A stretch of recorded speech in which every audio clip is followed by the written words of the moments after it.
안녕하세요. 우성민 목사입니다. 오늘은 우리 말씀 뽑기에 대한 이야기를 좀 해보도록 하려고 합니다. 연말 연시가 되면 교회들마다 송구 영신 예배가 끝나고 나면 바구니에 말씀들을 놓아놓고 그것을 하나씩 뽑아서 이 말씀을 부여잡고 1년 동안을 내가 살아가겠습니다 하는 의미로 말씀 뽑기들을 합니다. 그리고는 또 봄에 신방을 다니면서 그 말씀 뽑은 것에 대해서 또 목사님들이 풀이해주기도 하고 뭐 이런다고 그래요. 자, 그런데 이것이요, 찬반 논란이 굉장히 많습니다. 찬반 논란이 있는데 찬성하는 입장에서는 어떤 의미를 가지고 있느냐 하면요, 말씀을 뽑아서 말씀을 가까이 하고 말씀을 따르고 싶어하는 성도들의 마음을 교회가 헤아려야 한다, 이렇게 이야기를 하고요. 그리고 그 근거로 성경에서 뽑는 것이 우림, 둠밈, 그 다음에 신약에서는 마띠아 선출, 이것을 이야기합니다. 우림, 둠밈, 구약에 있었던 우림과 둠밈은요, 사실 말씀 뽑기라고 하는 것에 1대1로 딱 맞춘다? 그것을 근거로 삼는다 하는 것은 좀 어려움이 있다고 생각이 드는 것이, 이유가 뭐냐면요, 우림, 둠밈이 있었던 것은 분명한데 그것이 어떻게 활용이 되었었고 어떤 용도로 막 사용이 되었는지가 아주 정확하게 표현이 되어 있지 않습니다. 그 존재는 분명하지만, 그래서 말씀 뽑기에 근거로 삼는 데는 좀 무리가 있다 하는 것이 의견이고요. 그 다음 마띠아의 선출도 마찬가지입니다. 가룟 유다의 실패 이후 제자들이 가룟 유다를 대신해서 한 명을 갖다가 그 인원수를 채우고 싶어 할 때에 마띠아를 제비뽑기로 뽑았다, 이렇게 얘기하거든요. 제비 뽑았다. 사도행전 1장에 나오는 이야기죠. 그런데 이 제비 뽑았다 하는 것을 갖다가 지금 말씀 뽑기에 근거로 삼기는 어려운 것이요, 교회를 섬길 사람을 뽑는 거잖아요. 그런데 그 교회를 섬기는 제도가 아직 완성이 되어 있지 않기 때문에요, 예수의 부활을 증언할 수 있는 사람을 2명까지 압축을 한 거예요. 그리고 나서는 그 중에 한 명을 누굴 뽑아야 될지 잘 몰라서 제비를 뽑았다, 이렇게 얘기하죠. 요즘처럼 교회 정치가 혹은 교회 제도가 완성이 되어 있었다고 하면 아마 선출을 했을 겁니다. 선출을 했을 가능성이 훨씬 많겠죠. 투표를 했을 겁니다. 이것을 좀 우리가 한번 기억을 하는 것이 좋을 것 같고요. 또 그래서 반대하는 입장에서 뭐라고 얘기하느냐 하면, 말씀은 하나님께서 우리에게 주신 것, 그리고 그것이 우리의 삶의 모든 것이 되어야 하는데 그게 그냥 뽑아서 한 구절을 사용하는 것보다는 전체가 다 하나님의 말씀이라는 것이죠. 그래서 그 중에 하나를 갖다가 그냥 하나를 딱 뽑아가지고 사용하려고 하는 것, 이것은 성경을 오용하는 것이다, 이렇게 이야기를 합니다. 그래도 하나님께서 그렇게 말씀을 주시지 않느냐. 루터도 종교개혁을 할 때 의인은 오직 믿음으로 말미암아 살리라, 그래서 바울의 그 이신칭의의 교리를 갖다가 막 따라갔다, 이렇게 이야기한단 말이죠. 그런데 그분들이요, 쫙 뽑아서 나왔겠느냐 하는 것이죠. 쫙 뽑아가지고 그 눈에 딱 띈 것이 아니고요, 말씀을 보고 읽고 하는 중에 마음에 깊이 새겨졌다, 이렇게 받아들여야 되지 않겠습니까? 그래서 이렇게 사용하는 것은 좀 옳지 않은 것 같습니다.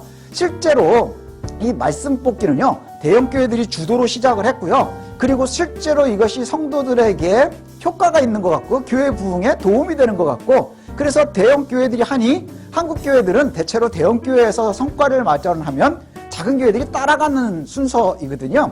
그래서 대형교회들이 만들고 그것이 효과가 있다더라 소문이, 입소문이 나고 작은 교회들도 활용을 하고, 그래서 그것이 시장이 생기니까 기독교 문화계에서는 말씀 카드를 갖다가 제작해서 많이 만들어 팔기도 하고요. 또 코로나 시대에는 말씀 카드 사람들이 서로 모여서 하기가 힘드니까 실제로 어플까지도 만들어서 하기도 합니다.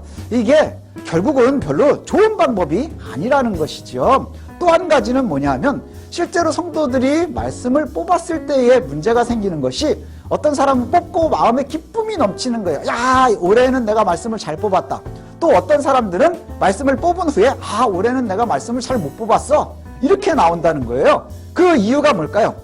축복하는 말씀, 내가 원하는 말씀을 뽑은 사람들은 말씀을 잘 뽑은 거고요. 그런데 권면하는 말씀, 회개하라, 그 다음에 뭐 이런 내가 원하지 않는 의미가 담겨져 있는 것 같으면 말씀을 잘못 뽑았다고 생각을 하는 것이죠. 이게 만약에 그렇게 뽑았는데 좋고 나쁘고가 막 생기고 그것 때문에 우울하기도 하고 기쁘기도 하고 한다면 이거는 좀 문제가 있다, 이렇게 생각할 수 있지 않겠습니까? 그래서 교회에서 말씀을 뽑는다 하는 것은 사실 운세 뽑기와 다르지 않은 것 같아요. 그래서 이것은 별로 좋은 방법이 아닌 것 같고요.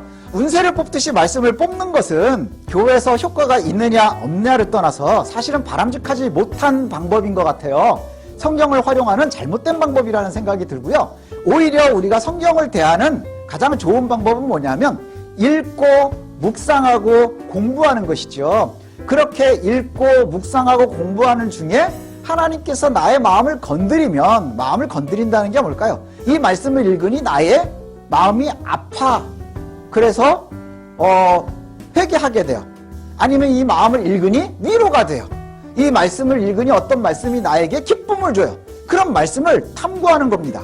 그런데 탐구를 하기 위해서는요, 이 말씀이 오용되지 않으려면 처음부터 끝까지 읽어가는 것이 중요하거든요. 그래서 작게 얘기하면 장 안에서의 내용을 찾아야 되고요. 또 조금 넓히면 권 안에서의 내용을 찾아야 되는 거거든요. 그래서 최소한 성경을 한 권을, 뭐 마태복음이면 마태복음, 디모데 전서면 디모데 전서, 뭐 야고보서면 야고보서, 갈라디아서면 갈라디아서, 이렇게 성경을 한 권을 뽑아놓고 읽으면서요, 우리가 그 읽는 말씀을 쭉 읽는 중에 하나님이 나에게 주신 말씀이라고 생각이 되는 걸 찾아내는 거예요. 찾아내서 읽고 그리고 묵상하고 외우고 따라간다고 하면 오히려 그냥 단순하게 운세 뽑듯이 뽑는 것보다는 훨씬 좋은 방법이 아닐까 싶습니다. 자, 디모데전서를 제가 한번 읽어드리려고 하는데요. 바울이 디모데에게 줬었던 권면입니다. 디모데 후서 3장 14절부터 17절까지의 말씀인데요. 그러나 너는 배우고 확신한 일에 거하라. 너는 내가 누구에게서 배운 것을 알며 또 어려서부터 성경을 알았나니 성경은 능히 너로 하여금 그리스도 예수 안에 있는 믿음으로 말미암아 구원에 이르는 지혜가 있게 하느니라. 모든 성경은 하나님의 감동으로 된 것으로 교훈과 책망과 바르게 함과 의로 교육하기에 유익하니 이는 하나님의 사람으로 온전하게 하며 모든 선한 일을 행할 능력을 갖추게 하려 함이라. 이렇게 말씀하고 있어요. 디모데는 어려서부터 네가 배우고 확신한 일에 거했대요. 그러니 말씀을 배우고 거기에서 주시는 확신을 따라서 살아가는 것이 중요하겠죠. 어려서부터 우리가 성경을 잘 알았다 이렇게 얘기하는데요. 이 알았다라고 하는 단어의 의미를 찾아보니까 깨닫다, 지식을 갖다, 확신하다, 이해하다의 의미예요. 그러니 우리가 말씀을 그냥 단순하게 요행히 뽑는 게 아니고요. 우리가 탐구하고 배우고 익히는 중에 지식을 갖게 돼서 그 속에서 확신을 갖고 잘 이해할 수 있으면 그 말씀이 오히려 우리의 삶에 훨씬 더 풍요롭게 영향을 끼치지 않을까? 이렇게 생각해 볼 수 있을 것 같아요. 그래서 성경을 뽑아내서 내가 마치 뭐 요점 정리한 것 요행히 바라려고 하지 마시고요. 우리가 시간도 투자하고 정성도 투자하고 노력을 투자해서 성경을 읽고 배우고 또 탐구해서 그 속에서 역사하신 하나님을 만나려는 노력을 하는 것이 말씀 뽑기의 말씀을 가지고 한 해를 매달려 보겠다 하는 것보다는 훨씬 더 성경적이고 은혜로운 방법이 아닐까 하고 생각을 해봅니다. 말씀 뽑기에 대한 열심을 가지고 오히려 말씀을 읽고 배우고 탐구하는 데 노력을 하시는 것이 훨씬 우리의 신앙과 삶에 도움이 될 것 같습니다.